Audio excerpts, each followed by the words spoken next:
Last class में हमने ये स्टडी किया था AC current, RMS value of AC current, उसके बाद आरएमएस वैल्यू ऑफ वोल्टेज, फिर average value of AC current. उसके बाद हमने किया था फेज डायग्राम। आज हम क्या स्टडी करेंगे कि एसी करंट को डिफरेंट एलिमेंट के साथ कनेक्ट करेंगे। तो सबसे पहले यहाँ पे कनेक्ट करेंगे हम एसी करंट, एसी करंट नहीं, एसी वोल्टेज। एसी वोल्टेज को हम सिर्फ एक रेसिस्टेंस से कनेक्ट करेंगे तो देखेंगे उसमें करंट क्या फ्लो करता है।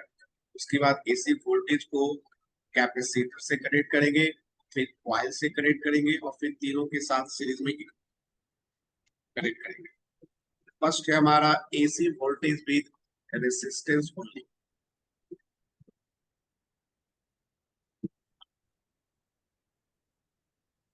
यहाँ पे एक रेसिस्टेंस है आर, इसके अक्रॉस हम एसी वोल्टेज कनेक्ट करते हैं। एसी सोर्स को हम इस तरह से रिप्रेजेंट करते हैं, इसमें डायरेक्शन चेंज होता है। एसी जो वोल्टेज है इसका वैल्यू है E naught sine omega T, और इसमें डायरेक्शन चेंज होता रहता है। टी टाइम पे तुम्हारा ये लेफ्ट साइड पॉजिटिव और राइट साइड नेगेटिव है, इसका मतलब टी टाइम पे करंट का जो डायरेक्शन होगा वो क्लॉकवाइज होगा। तो एसी सोर्स का पॉजिटिव नेगेटिव टर्मिनल चेंज होता रहता है, तो करंट का डायरेक्शन भी चेंज होता है। ये हमने ग्राफ बनाया टी टाइम पे, इक्वेशन बनाया टाइम। इसमें करंट निकालने के लिए हम लूप लगा दें। इन लूप यहां से स्टार्ट करो ए से बी। बताओ ए से बी में क्या लिखेंगे हम करंट लूप में? करंट फ्लो करता है हाइयर से लोअर, तो ए हाइयर है बी लोअर है, तो ए माइनस बी पॉजिटिव होगा तो ये हो जाएगा हाइयर। बी से सी कुछ भी नहीं, और सी से डी, सी लोअर है नेगेटिव साइड, तो सी माइनस डी नेगेटिव होगा minus E. I R equal to हो गया ई, ई का वैल्यू है E naught sine omega T, I का वैल्यू हो गया E not by R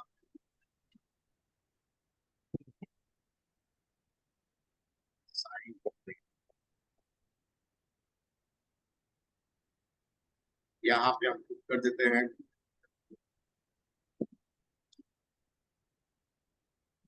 E not by R को पुट कर दो आई नॉट, इसे बोलेंगे हम करंट एम्पलीट्यूड।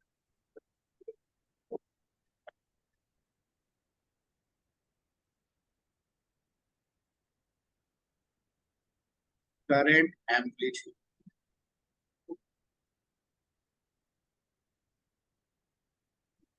हमारा इक्वेशन क्या बन जाएगा? इक्वेशन हमारा आई इक्वल टू आ गया I naught sine omega T. तो जब हमने एक रेसिस्टर को एसी वोल्टेज से कनेक्ट किया तो उसमें करंट का इक्वेशन है I naught sine omega T, I naught current amplitude है ई नॉट बाई आर, और फेज में क्या रिलेशन है? तो वोल्टेज है E naught sine omega T और करंट है I naught sine omega T, तो दोनों का फेज सेम हो गया ना, ओमेगा टी ओमेगा टी। इसका मतलब इस केस में करंट जो है वो सेम फेज में with voltage.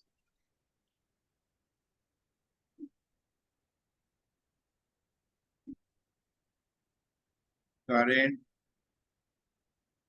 is in same phase, current is in same phase with। ठीक है, समझ में आ गया ये? Yes sir. अब हम इसका फेज डायग्राम बनाते हैं।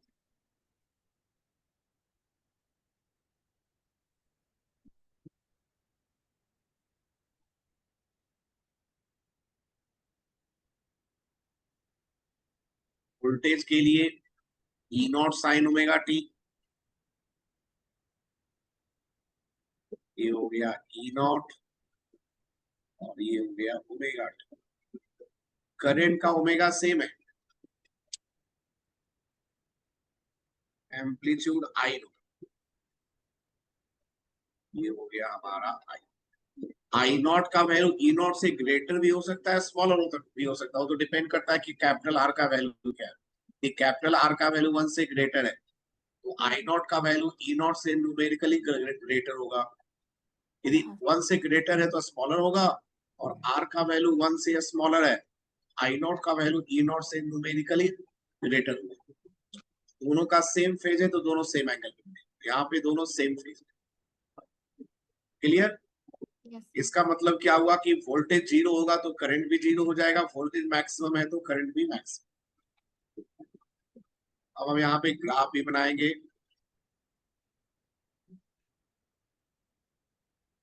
E versus T and I versus T।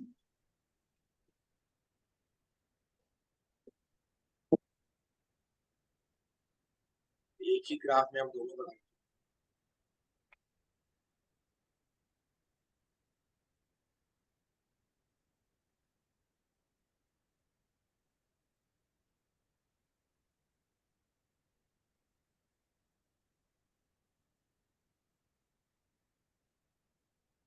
पहले इक्वेशन लिख ले जरा हम।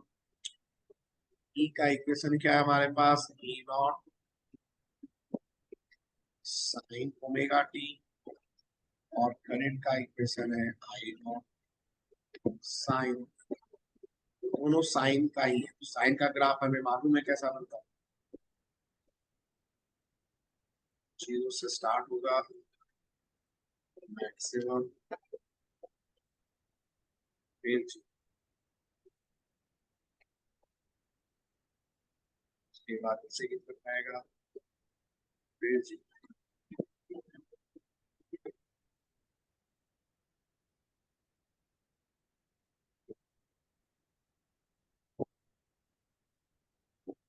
ठीक है। Yes, sir. और करंट का ग्राफ वहां पे हमने रेड लाइन यूज किया तो यहाँ पे रेड लाइन ही यूज करें।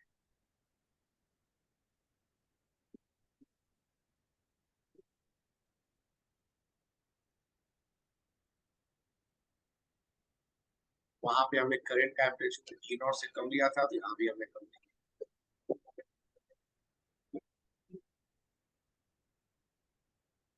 ये हो गया आई नॉट,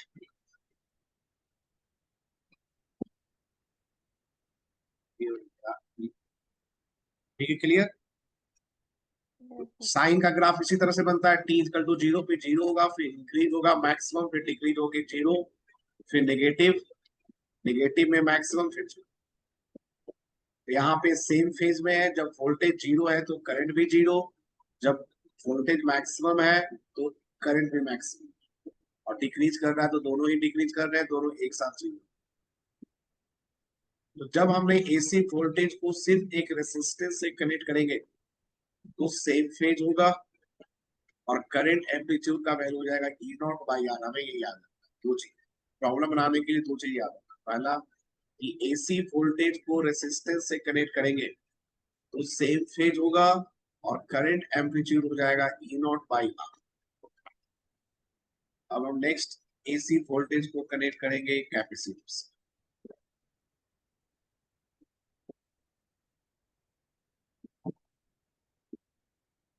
तुमने उसमें आगे कुछ प्रॉब्लम किए प्रीवियस ईयर?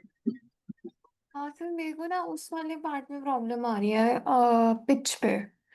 जब हेलिकल पाथ का पिच पूछते हैं तो उस क्वेश्चन में मेरे को थोड़ी परेशानी हो रही थी, और मैंने ईएमआई जो चैप्टर है अपनी वर्कबुक से पूरा फिनिश किया था।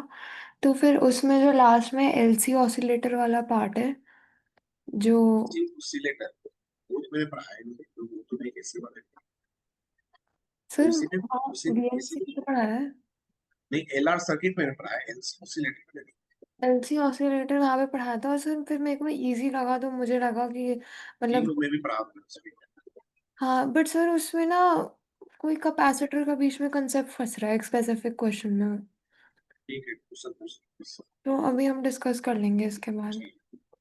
AC voltage with capacitor only, तो यहाँ पे हम एक कैपेसिटर है,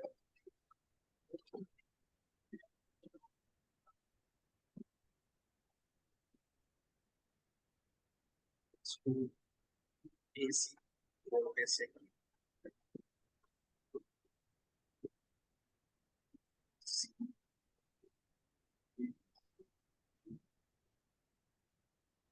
साइन ओमेगा टी,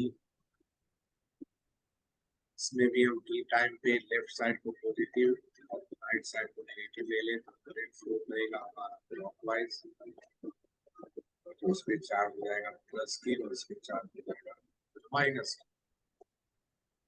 यहाँ पे भी लूप लगा दे, यहाँ पे भी ए से बी की तरफ चलो, Q/C। एक कनेक्टेड है पॉजिटिव प्लेट से, इसका पोटेंशियल हायर होगा, यस सर। तो ए माइनस बी पॉजिटिव हो जाएगा, potential difference Q by C minus फिर आ जाएगा माइनस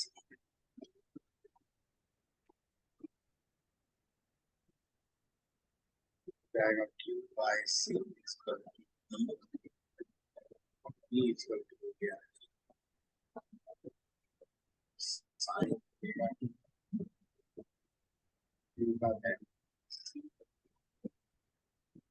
साइन चार्ज का इक्वेशन है, तो करंट का इक्वेशन क्या हो जाएगा, इसको डिफरेंशिएट कर देंगे, डी क्यू बाई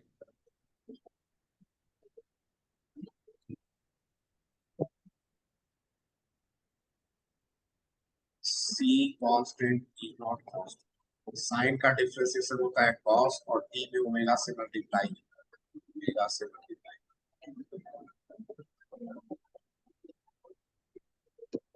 इस इक्वेशन को हम इस तरह से लिख सकते हैं, जब E naught divided by 1 by omega से लिख सकते हैं, यस सर। और cos ओमेगा टी को लिख सकते हैं sine π/2 plus omega omega T plus pi. अब हम यहाँ पे 1 बाय ओमेगा सी को कर देते हैं XC। X, 1 by omega C बोलते हैं एक्स, और इसको बोलते हैं कैपेसिटिव रिएक्टेंस। फिर जो कैपेसिटर रिएक्टेंस होती है वो मतलब एक तरीके से रेजिस्टेंस का ही काम करती है। इसका यूनिट का डायरेक्शन कैपेसिटिव, फिर आपकी आवाज कट रही है। कैपेसिटिव रिएक्टेंस, ठीक है, इसका ऐसा यूनिट जो है वो भी होता है। हमारा इक्वेशन क्या बन गया, I is equal to A naught by X,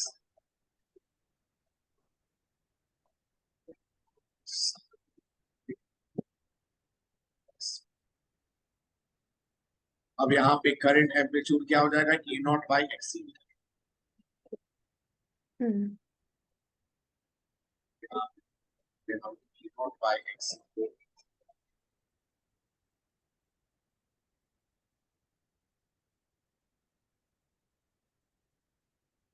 current,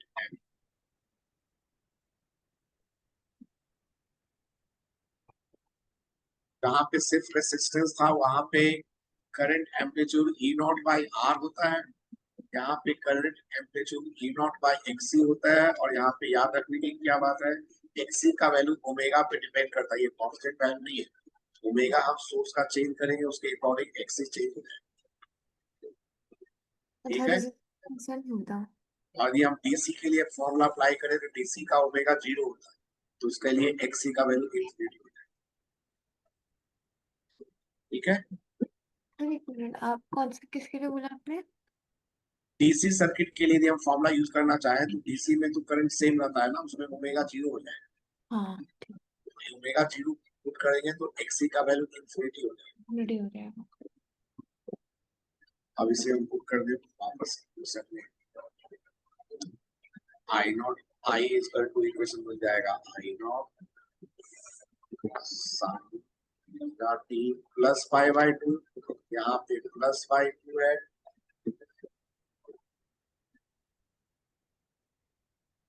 यहाँ पे करंट जो है वोल्टेज से आगे इसका फेज प्लस पाई बाई 2, हाँ plus payment.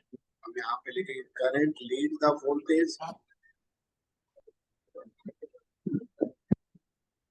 Current the voltage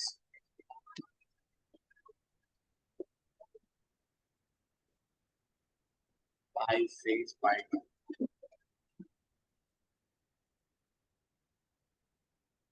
या फिर हम बोल सकते हैं कि करंट जो है वो लैग बिहाइंड कर रहा है, वोल्टेज जो है लैग बिहाइंड कर रहा है करंट से bye phase pi by two. ये बात है। यहाँ पे डायग्राम हमारा बन जाएगा।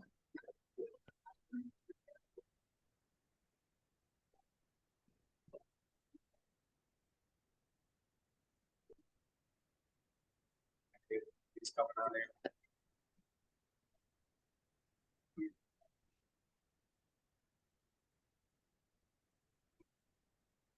करंट के लिए प्लस पाई बाय टू,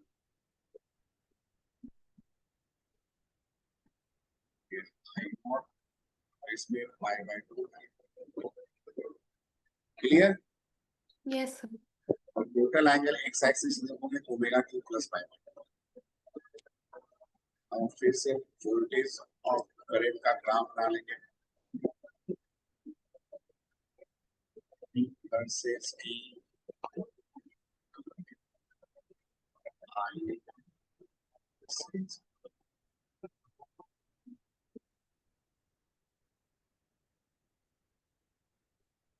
इस बार ग्राफ ऊपर नीचे अलग हो जाएगा ना दोनों का। करंट का चेंज कर जाएगा, वोल्टेज तो सेम ही है।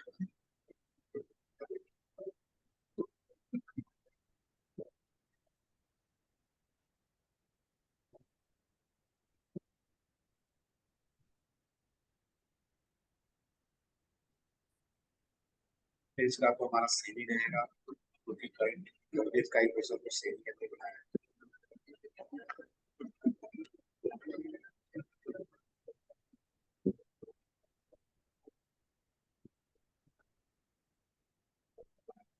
इसका इक्वेशन तो सेम ही है कि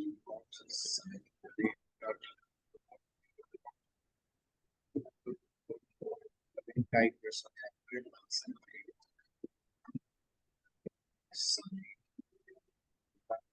प्लस पाई। तो इसमें टी का वैल्यू जीरो पुट करोगे तो साइन पाई बाय टू हो जाएगा 1। तो करंट का वैल्यू आई नॉट से स्टार्ट करेगा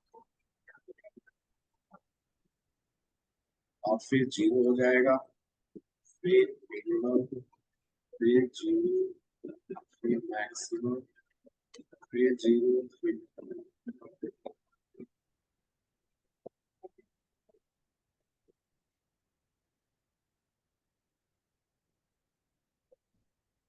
ठीक है।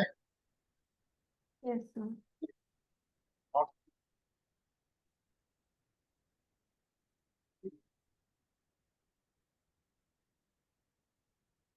ये मैंने पढ़ लिया। एसी वोल्टेज को जब सिर्फ एक कैपेसिटर से कनेक्ट करें तो उस केस में करंट आगे होता है, करंट का फेज आगे होता है कितने से, पाई बाय टू से।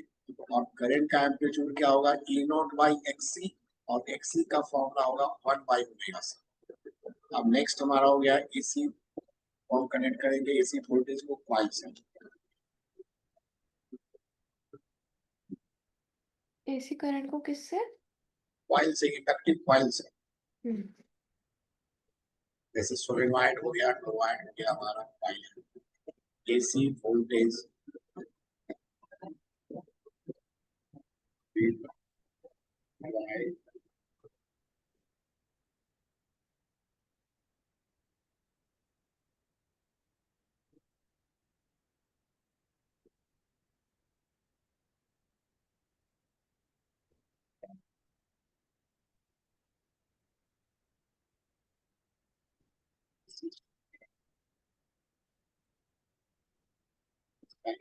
से एल, एसी वोल्टेज का वैल्यू है ई नॉट साइन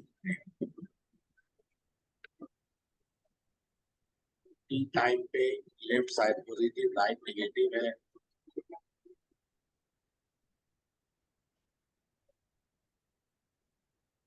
ये करंट हो गया आई, और जो कॉइल है उसमें करंट हम ये मान लेते हैं कि करंट इंक्रीज कर रहा है। इसमें जो ईएमएफ इंड्यूस होगा अपोजिट डायरेक्शन में, हाँ और लेफ्ट। वैल्यू क्या होगा, L D I by D. D. हमने डायरेक्शन शो कर दिया इसलिए यहाँ पे माइनस एल नहीं लगाएंगे, अब यहाँ पे लगाते हैं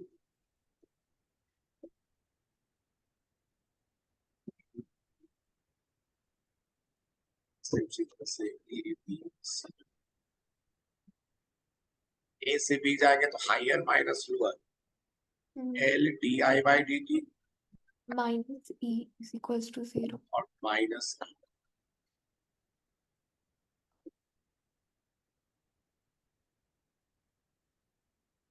L D I by D T equal to E का वैल्यू क्या होता है E naught sine omega T, D I का वैल्यू हो गया E naught by L sine omega T T two. अब इसको इंटीग्रेट करते हैं,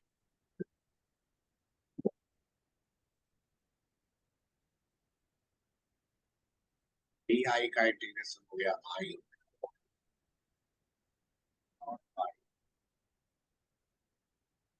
साइन का इंटीग्रेशन होता है माइनस कॉस और टी में ओमेगा से मल्टीप्लाई है, ओमेगा से इंटीग्रेशन में डिवाइड कर देते हैं, हो जाएगा माइनस 1 बाई ओमेगा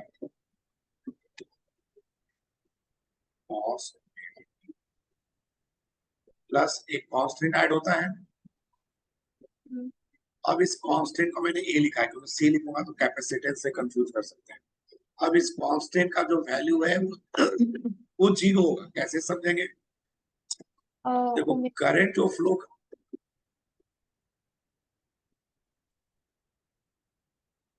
फ्लो कर रहा है मतलब चार्ज फ्लो कर रहा है, क्यों फ्लो कर रहा है? क्योंकि हमारा एसी वोल्टेज लगा हुआ है, तो एसी वोल्टेज के कारण वन कंप्लीट साइकिल में जो एवरेज चार्ज फ्लो करेगा जीरो फ्लो करेगा, क्योंकि जितना चार्ज देगा उतना ही चार्ज वापस आ जाएगा दूसरी डायरेक्शन से।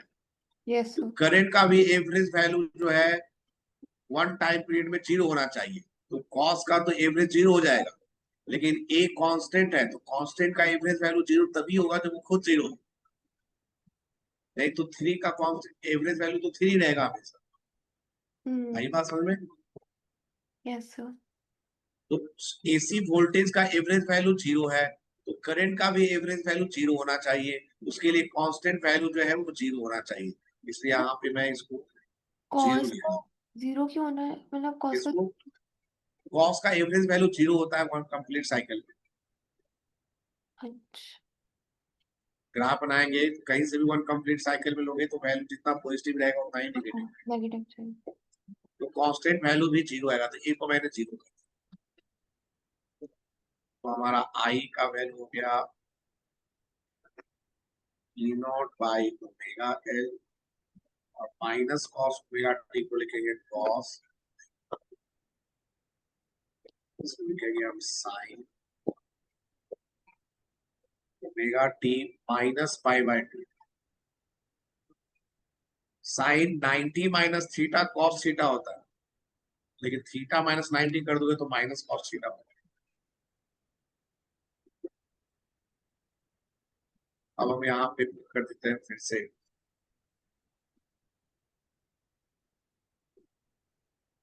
ओमेगा एल को एक्सएल, यहाँ पे ओमेगा जो है न्यूमरेटर में, वहां पे एक्सी वाले में ओमेगा डिनोमिनेटर में था, और इसका नाम है इंडक्टिव रिएक्टेंस, इसका भी यूनिट जो है रेसिस्टेंस, इंडक्टिव रिएक्टेंस, रेसिस्टेंस नहीं रिएक्टेंस। हमारा आई इक्वल टू हो गया not by XL sign,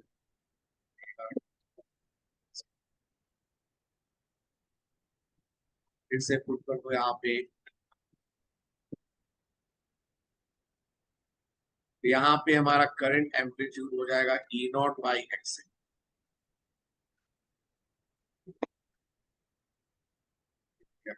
amplitude हमारा करंट का इक्वेशन आ गया I naught sine omega T minus pi, यहाँ पे फेज में क्या रिलेशन आया, करंट जो है पीछे माइनस हो गया, मतलब voltage leads current by the phase pi by 2। I by current lag गया है। सब कुछ हम करंट के टर्म्स में लिख रहे हैं, करंट के टर्म्स में लिखा, current lag behind voltage.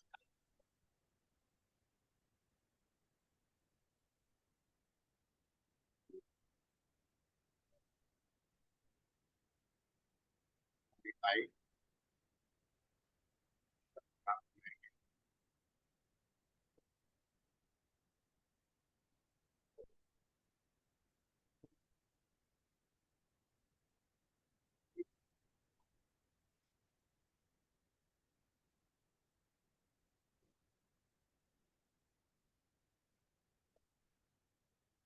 Current के लिए माइनस पाई बाय 2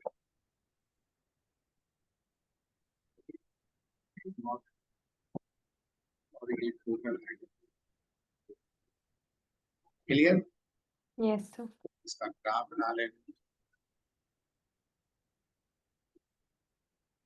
यहाँ पे करंट जो होगा नीचे से स्टार्ट होगा ना साइन नीचे के से ग्राफ में। स्टार्ट की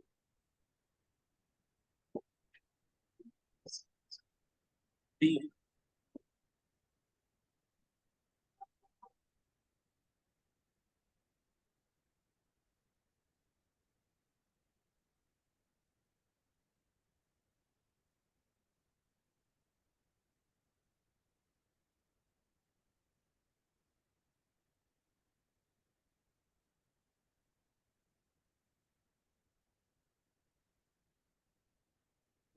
या ई नॉट साइन ओमेगा टी और इनका इक्वेशन है आई नॉट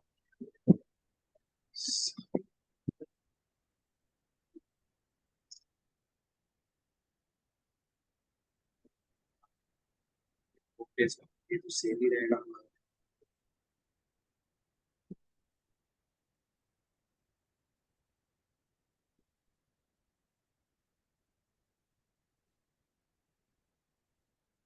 करंट के लिए टी का वैल्यू 0 पुट करोगे तो माइनस आई नॉट आएगा, ये माइनस से फिर 0 फिर मैक्सिमम 0 नेगेटिव 0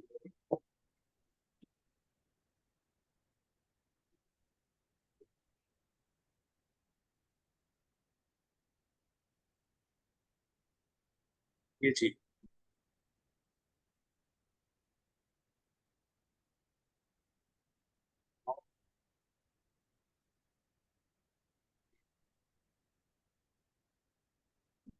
ठीक है, यस सर।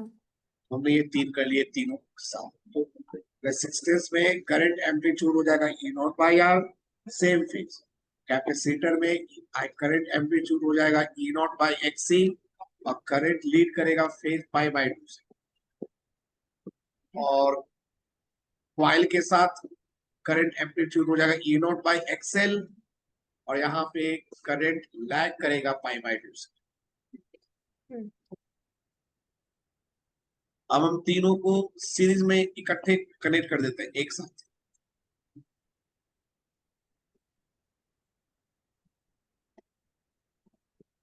एसी वोल्टेज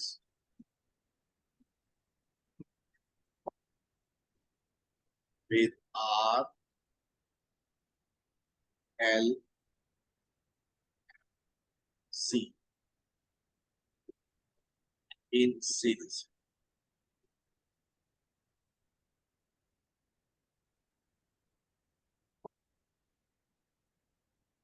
यहाँ पे पहले एक रेसिस्टेंस लगा दे, फिर हम एक कॉइल कनेक्ट कर दें, फिर एक कैपेसिटर,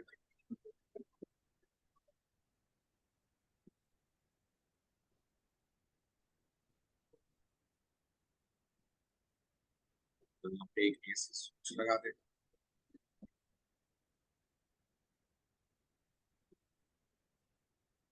फिजिकल गया E naught sine omega T,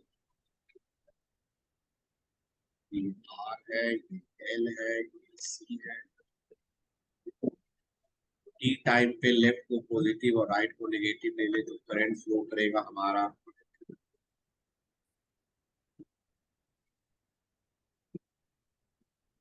clockwise आई, और करंट हम ले लेके इंक्रीज कर रहा है तो यहाँ पे ईएमएफ इंड्यूस होगा अपोजिट डायरेक्शन में,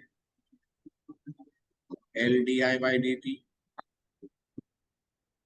और कैपेसिटर में करंट फ्लो कर रहा लेफ्ट से राइट, लेफ्ट वाले पे पॉजिटिव चार्ज होगा और राइट वाले पे नेगेटिव। अब इसमें लूप को लगाएं,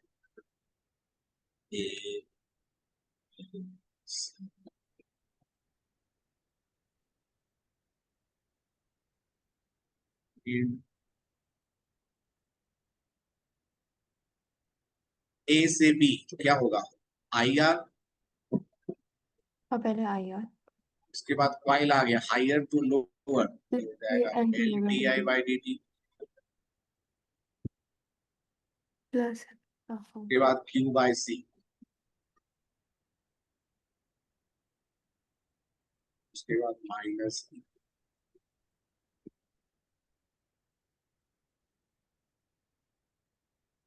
से हम लिखेंगे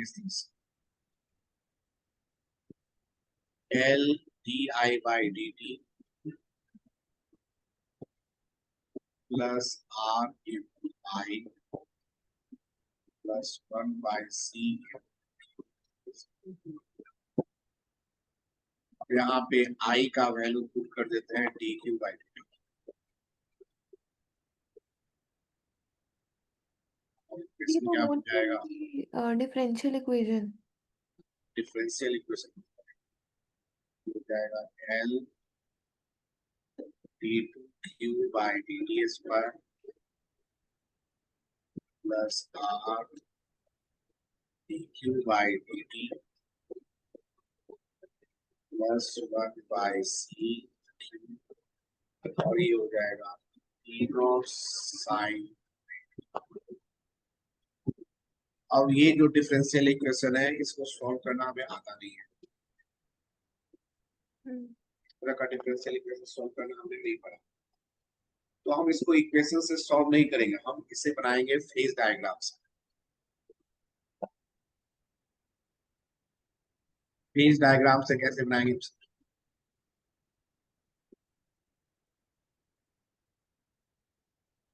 यूजिंग फेज।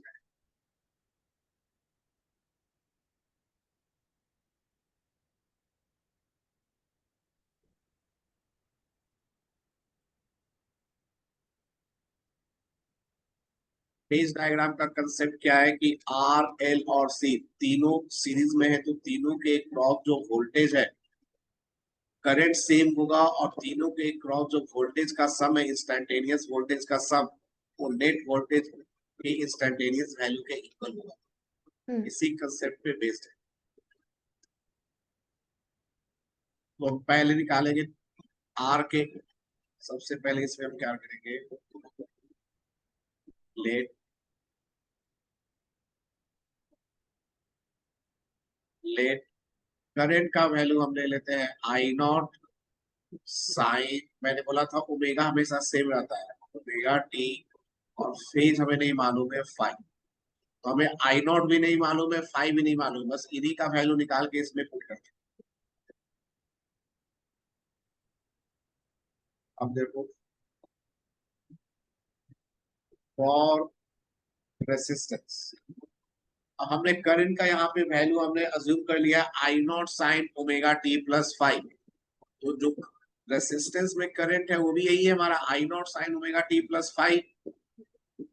Yes sir. तो जो करंट एम्पलीट्यूड है आई नॉट है, तो जब हमें रेसिस्टेंस में करंट एम्पलीट्यूड मालूम है तो वोल्टेज एम्पलीट्यूड क्या हो जाएगा, तो वोल्टेज एम्पलीट्यूड हो जाएगा हमारा आई नॉट इंटू आर, क्योंकि आई नॉट का फॉर्मूला होता है E not by R, E naught equal to I naught R हो गया। यहाँ से हमें मिल गया वोल्टेज का एम्पलीट्यूड, और वोल्टेज का इक्वेशन क्या होगा? तो रेसिस्टेंस के केस में करंट और वोल्टेज सेम फेज में होता है। एम्पलीट्यूड हो गया आर नॉट और फेज वही होगा जो करंट का है। करंट का फेज है ओमेगा टी प्लस फाइव, ये बन जाएगा ओमेगा टी प्लस फाइव। ये हमने क्या निकाला? रेसिस्टेंस के क्रॉस जो वोल्टेज होगा उसका इक्वेशन। नेक्स्ट पी और एल। एल के लिए हमारा करंट एम्पलीट्यूड का formula E not by XL था। Yes sir. तो वोल्टेज एम्पलीट्यूड हो जाएगा ई नॉट इंटू एक्सएल हो जाएगा। और यहाँ पे कौन आगे है कौन पीछे? कॉइल वाले में करंट पीछे है। देखो अभी हमने कॉइल वाले थर्ड वाले में बनाया था, इसमें करंट पीछे है। इसका मतलब वोल्टेज आगे है। तो यहाँ पे तो हमें करंट का फेज मालूम है ओमेगा टी प्लस फाइव, तो वोल्टेज का हमें निकालना है, तो उसका phase plus five by two. इसका इक्वेशन लिखेंगे हम V L O sine omega T plus five plus plus five by. अब करेंगे हम कैपेसिटर के लिए। और सी, इसके लिए वोल्टेज का एम्पलीट्यूड हो जाएगा I naught into X C और equation E C O sine omega T plus five plus five और इसमें minus five. Minus five.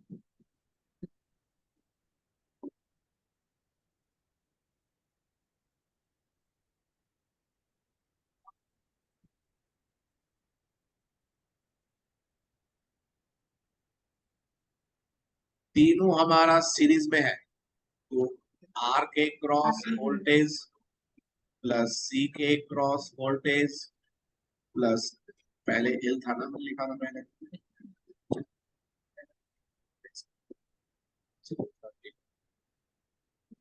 Plus C के cross voltage equal to net voltage जो टोटल वोल्टेज है अपना।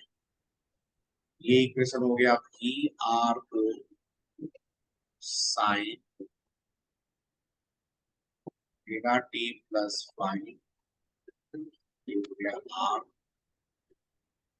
L के लिए V L O sine omega T plus five, फिर हो गया V C sine omega T plus five minus five. और ये टोटल क्या हो गया? E naught sign. अब यहाँ पे जो इक्वेशन लिखा हुआ तीनों में साइन साइन साइन है और सभी ओमेगा टी है। Omega T plus five, omega T, हाँ ठीक है ओमेगा टी। अब इसको फेज डायग्राम से कैसे बनाते हैं, ये बहुत इंपॉर्टेंट चीज है। बहुत सारे क्वेश्चन जो है सिर्फ डायग्राम से ही बनते हैं।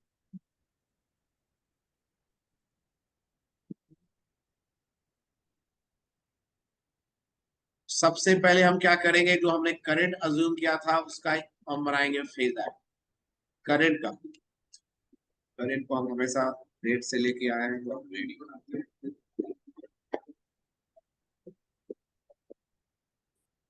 ये हो गया आई और इसका फेज क्या है? Omega T plus five. इसको अभी मैं नोट नहीं कर रहा हूँ, एक्स एक्सिस के साथ ये एंगल है ओमेगा टी प्लस फाइव। अब निकालो रेसिस्टेंस के क्रॉस जो वोल्टेज है उसका फेज डायग्राम बनाओ। इसका इक्वेशन है R not sine omega T plus five. तो सेम एक रखना है। Omega T plus five same है, तो ये सेम एंगल पे होगा और ये हो गया वी आर। ये बात समझ में आया? Yes sir. एल के cross omega T plus five plus pi by two. इसका हमें कलर चेंज करना पड़ेगा।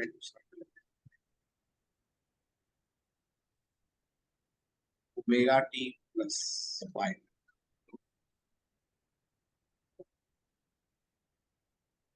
ये रेट से मैच कर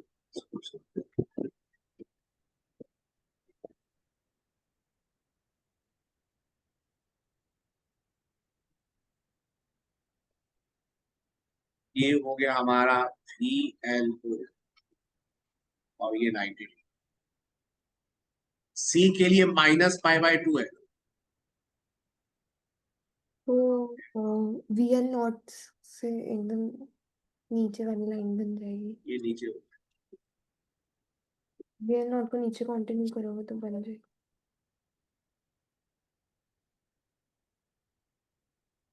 ये हो जाएगा VC। अब हम इन तीनों के वोल्टेज को, एम्पलीट्यूड जो है हमारा फेजर डायग्राम, इसको हम वेक्टर की तरह ऐड करेंगे। तो हम VCO को VLO से ग्रेटर ले रहे हैं, तो पहले इन दोनों को ऐड करें तो हमारा क्या वैल्यू आएगा। तो VC और VLO को ऐड करेंगे तो हमारा वैल्यू आएगा इसका यहाँ पे ये वेक्टर्स की तरह ऐड होते हैं ना सर? वेक्टर की तरह ऐड करेंगे तो ये बन जाएगा हमारा VCO -VLO। ठीक है। Yes sir. अब VRO के साथ ऐड कर दो, ये परपेंडिकुलर हो गया, दोनों का टेल एक साथ है तो पैरेललोग्राम लॉ से ऐड हो जाएगा। हाँ। तो यहाँ पे इसको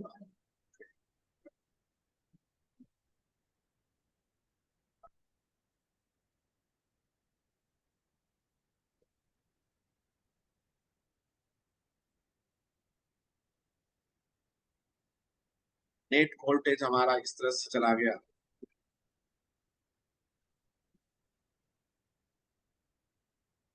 ये नेट वोल्टेज का मतलब ये E0 हो गया, और E0 का फेज कितना था, ω t, तो ये हो गया ω t, और I0 का था ω t+5, तो ये हो गया 5। समझ में आया ये। Yes sir. तो नेट तीनों को ऐड करने पे देखो RHS में हमारा E0 sin ω t है, उसका फेज है ω t, और I0 का फेज था हमारा ω t+5, तो बीच वाला एंगल 5। ये डायग्राम बहुत ही जरूरी है। इस डायग्राम से क्या पता चलता है कि जो L के क्रॉस वोल्टेज और C के क्रॉस वोल्टेज है वो हमेशा अपोजिट फेज में होता है।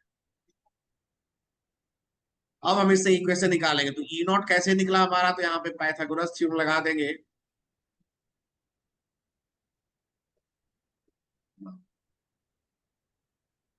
यहाँ पे हम पाइथागोरस थ्योरम लगाएंगे, तो VRO² plus VCO minus VLO का whole square equal to E0² हो जाएगा। एक बात समझ में आया। हमने राइट एंगल ट्रायंगल में, ये राइट एंगल ट्रायंगल है, अच्छा। इसमें हमने पाइथागोरस थ्योरम लगा दिया। तो हाइपोटेन्यूज है E0 है, बेस हो गया VRO, और परपेंडिकुलर हो गया VCO माइनस VLO। इसका जो लेंथ है ये VCO माइनस VLO।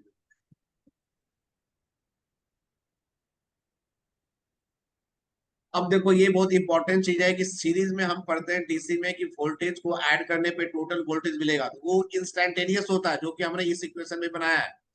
ये इक्वेशन इसी चीज को बता रहा है कि हर एलिमेंट के क्रॉस जो इंस्टैन्टेनियस वोल्टेज है उसे ऐड करने पे जो वोल्टेज अप्लाइड है उसका इंस्टैन्टेनियस वैल्यू मिलेगा। लेकिन एम्पलीट्यूड में ये रिलेशन नहीं है, एम्पलीट्यूड को ऐड करने से एम्पलीट्यूड नहीं मिलेगा, बल्कि एम्पलीट्यूड में हमारा रिलेशन ये है, ये याद रखना है कि रेसिस्टेंस के क्रॉस वोल्टेज के एम्पलीट्यूड का square plus VCO minus VLO का square equal to E0 square होगा।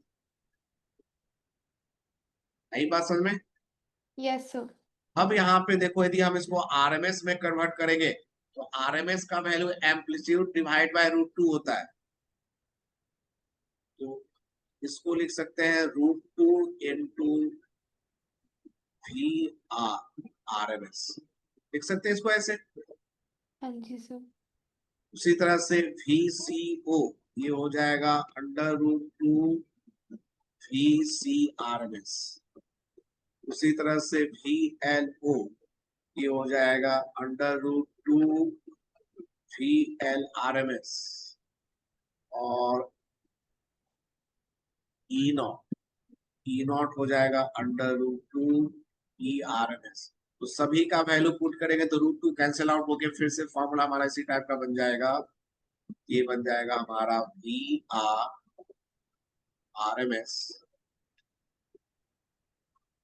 Plus VCRMS VLRMS whole square equal ERMS। तो तीनों अब वोल्ट मीटर का जब यूज करेंगे कि क्या वोल्टेज है तो हमें आरएमएस वैल्यू बताता है, तो ये हमारा फॉर्मूला काम करेगा यहाँ। आई बात समझ में? जब हम किसी वोल्ट मीटर से किसी के क्रॉस वोल्टेज निकालेंगे तो हमें वोल्टेज का आरएमएस वैल्यू देगा। तो रेसिस्टेंस कॉइल और कैपेसिटर के क्रॉस जो आरएमएस वैल्यू है उसके बीच में रिलेशन हमारा ये है। क्लियर? सॉरी, 1 मिनट हटाना, नोट कर रही हूँ।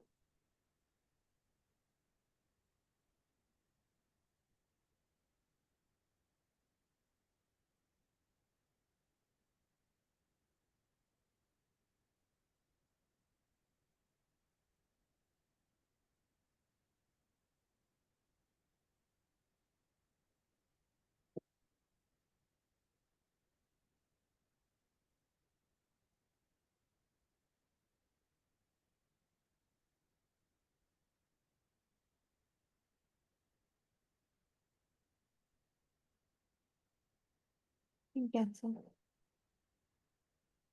अब हम करंट निकालेंगे, कैसे निकालेंगे देखो।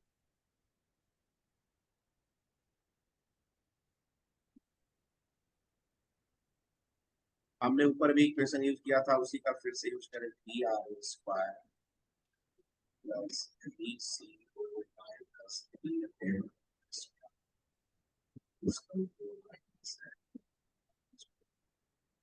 यहाँ पे हम पुट कर देते हैं ERO हमारे पास है I0R, ECU है I into X है I0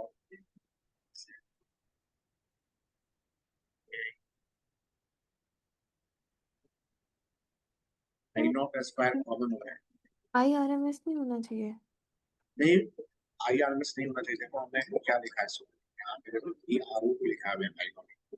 यदि RMS लिखेंगे तो I भी RMS हो जाएगा, वहां से हमें आरएमएस का वैल्यू मिल जाएगा। यहाँ पे हम करंट एम्पलीट्यूड निकालना चाहते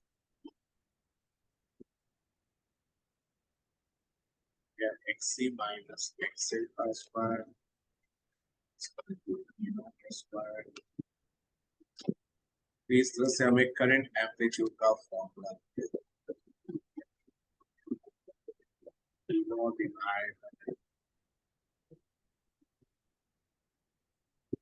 R square plus XC X।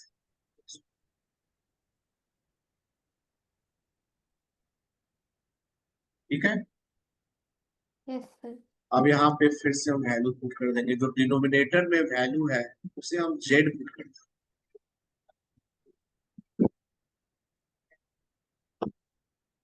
R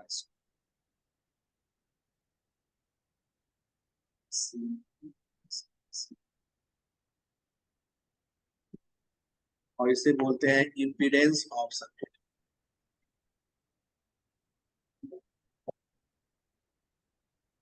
impedance of circuit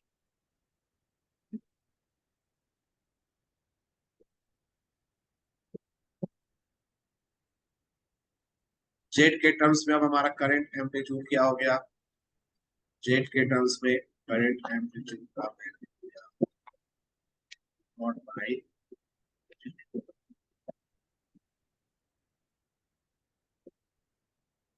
तो मैंने बोला था हमारा पर्पस है करंट निकालना।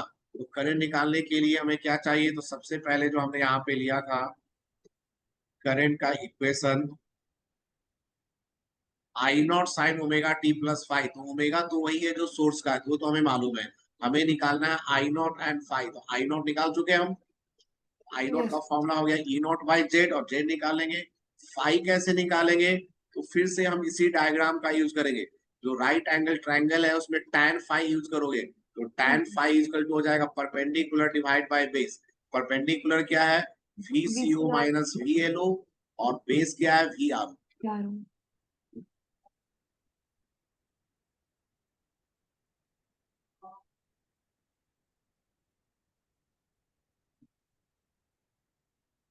tan फाइव हमारा हो गया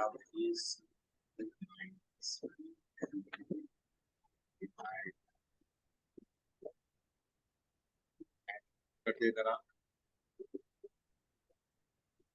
गया I naught X C minus I naught X L divide by I naught. यहाँ से हमें tan five C minus X L divide,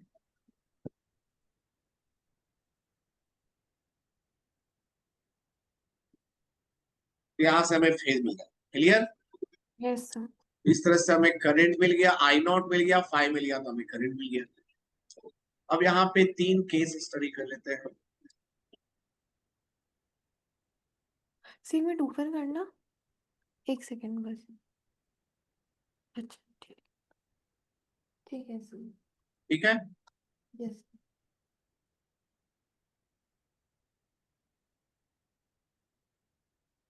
case number one, X C greater than x.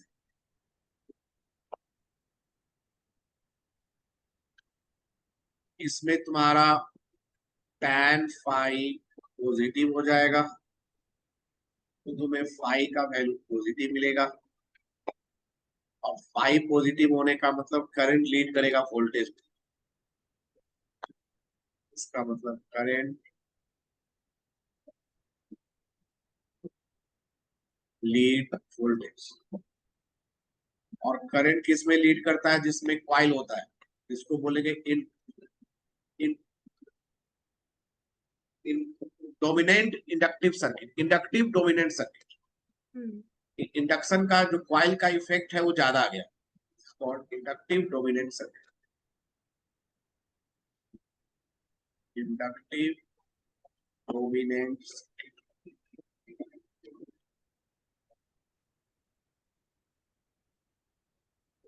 यही बात समझ में?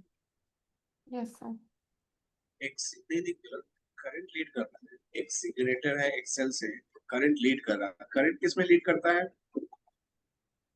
कैपेसिटर वाले में करता है, इसलिए एक्सी एक सेकेंड। ग्रेटर। ये हो जाएगा कैपेसिटिव डोमिनेंस। हाँ कैपेसिटर। एक्सी ग्रेटर है और करंट लीड करता है तुम्हारा कैपेसिटर वाले में। देख लो केस नंबर थर्ड जो था, इसमें मान लो lead. Case number case number third में सेकंड सेकंड इंडक्टर सेकंड था। विद कॉइल, जिसमें देखो करंट लीड कर रहा है ना आगे, हाँ। प्लस फाइव है। यहाँ पे भी करंट आगे है और एक्सी ग्रेटर भी है, उससे भी पता चल रहा है। इसको बोलते हैं capacitive dominance. Okay. Capacitive dominance. Case number to,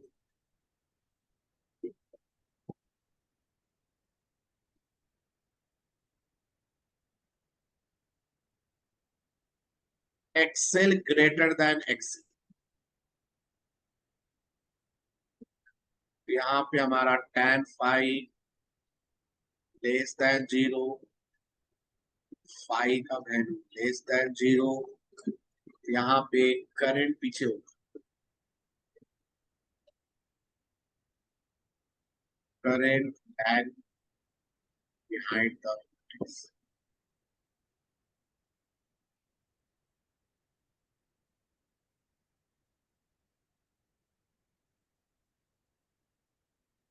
हमारा ये है इंडक्टिव डोमिनेंस।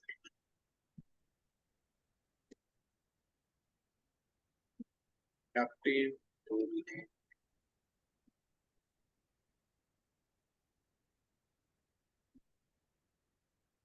केस नंबर 3,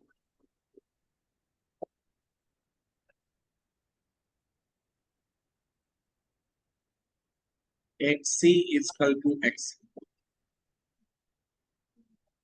तो इसमें करंट और वोल्टेज सेम फेस में हो सेम जाएंगे, फेज में हो जाएगा क्योंकि 5 0 हो गए। तो ये रेजिस्टेंट डोमिनेंट सर्किट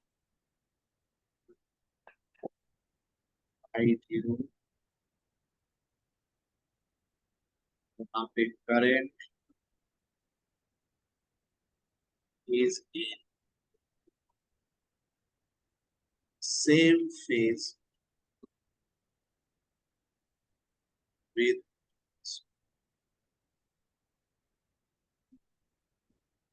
इसमें कोई इंडक्टिव या डोमिनेंट नहीं लिखेंगे। और ये एक स्पेशल केस है जो हम नेक्स्ट क्लास में पढ़ेंगे, रेजोनेंस का। इस केस में रेजोनेंस हो जाता है, करंट एम्पलीट्यूड मैक्सिमम हो जाता है, तो एक अलग से टॉपिक आ जाएगा। ठीक है सर। यहाँ पे मैं लिख देता हूँ, यहाँ पे करंट एम्पलीट्यूड बिकम मैक्सिमम, जिसको हम डिटेल में पढ़ेंगे आगे। यहाँ पे करंट एम्पलीट्यूड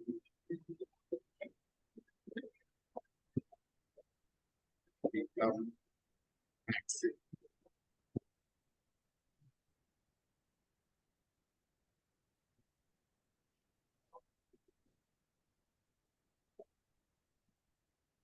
हम डिटेल में नेक्स्ट क्लास में,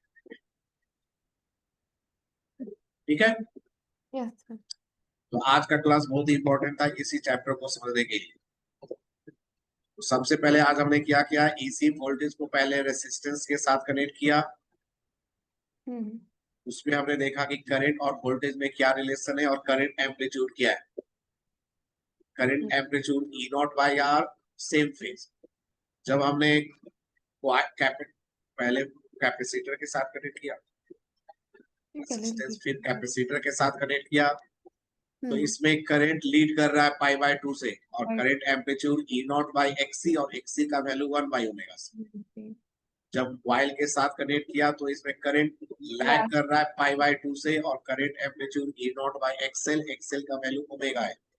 और तीनों को सीरीज में कनेक्ट कर देंगे तो आगे भी हो सकता है करंट, पीछे भी हो सकता है, सेम भी हो सकता है, डिपेंड करता है कि एक्सी और एक्सएल का वैल्यू क्या है। ठीक है, डन। यस। तो नेक्स्ट क्लास में इसके प्रॉब्लम करेंगे, और जो डाउट है वो भी हम next class. Okay sir. Next class कल है ना, आज थर्सडे कल। हाँ जी। ठीक। Thank you sir.